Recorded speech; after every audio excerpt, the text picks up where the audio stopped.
Oregon found a way to survive in Texas Tech, and it was not unexpected. I think that when you score 81 points against an FCS team, you kind of expect that team to come down to earth. And then when you lose to your group of five team, you kind of expect them to be motivated to bounce back. And we saw exactly that. And it made for a really entertaining college football game. These are two teams that were fairly comparable in terms of total yards and whatnot. Biggest difference will be one thing that we'll talk about, as you can already see. And Oregon was kind of sloppy. I think the penalties were not great for this team, and I think that certain people had to step up in a big way. But in the end, they're still undefeated, and now they're back to the drawing board of how do we improve upon this. I think the first thing that stands out was the turnovers, because if Texas Tech does not turn the ball over four times, they probably win this football game.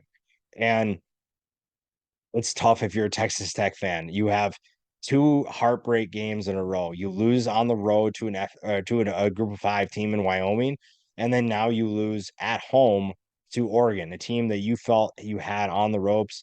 You were up 30-27 late, and then Oregon storms back and just finds a way to win the football game. And obviously that's heartbreaking. And I think that honestly, I think that's probably what hurts the most is that you were right there.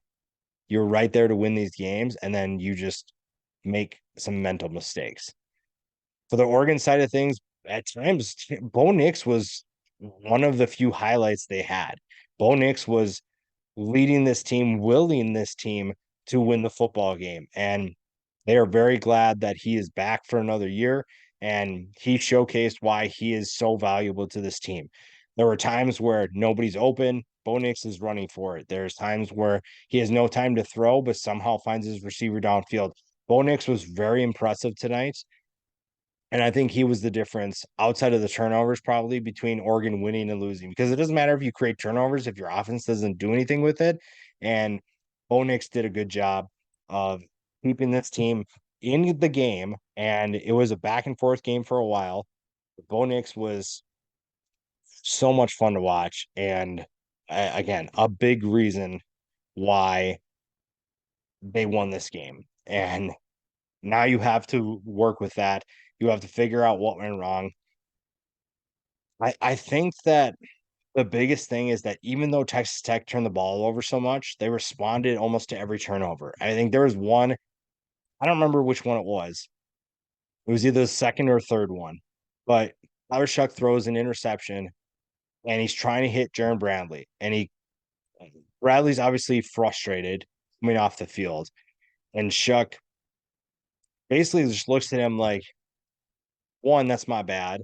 But two, we know how to beat that next time. And then the next drive, he hooks up with Bradley for a touchdown. I think on a similar play. So I think they did a good job of responding. It's just that you turn the ball over four times.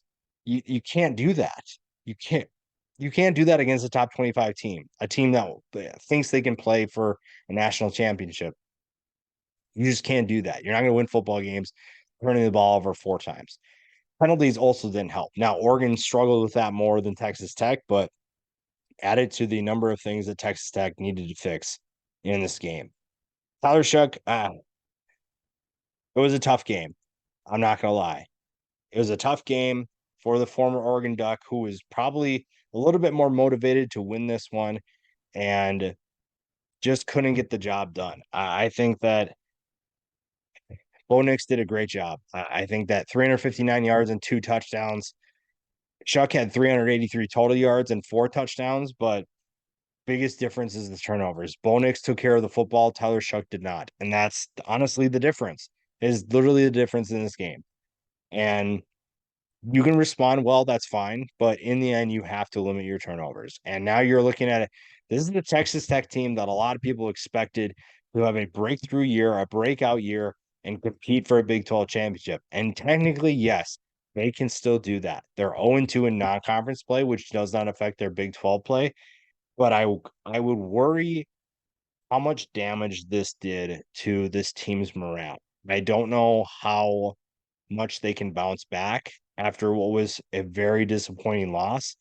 And I don't know how you improve upon that because you're looking at 2 games now where you've had leads and the other team storms back and it feels like they stole it from you. So how do you fix that? How do you work with that? Joey McGuire obviously is tabbed with that responsibility, but this is a group that I think when you look back at it, 2 one-score losses should not deflate this program. 2 one-score losses should not ruin this morale so much that the season derails.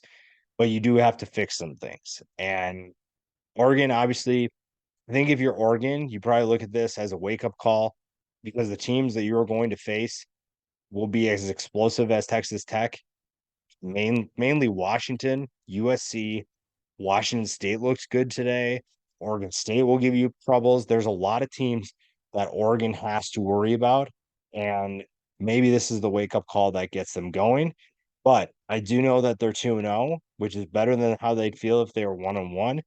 And winning a football game like this gives you a chance to build character, to find ways to win football games. And now you get to go back to the film and see what do we need to do different to elevate our game where if we play a team that's just like this or better, we don't find ourselves in a tough situation.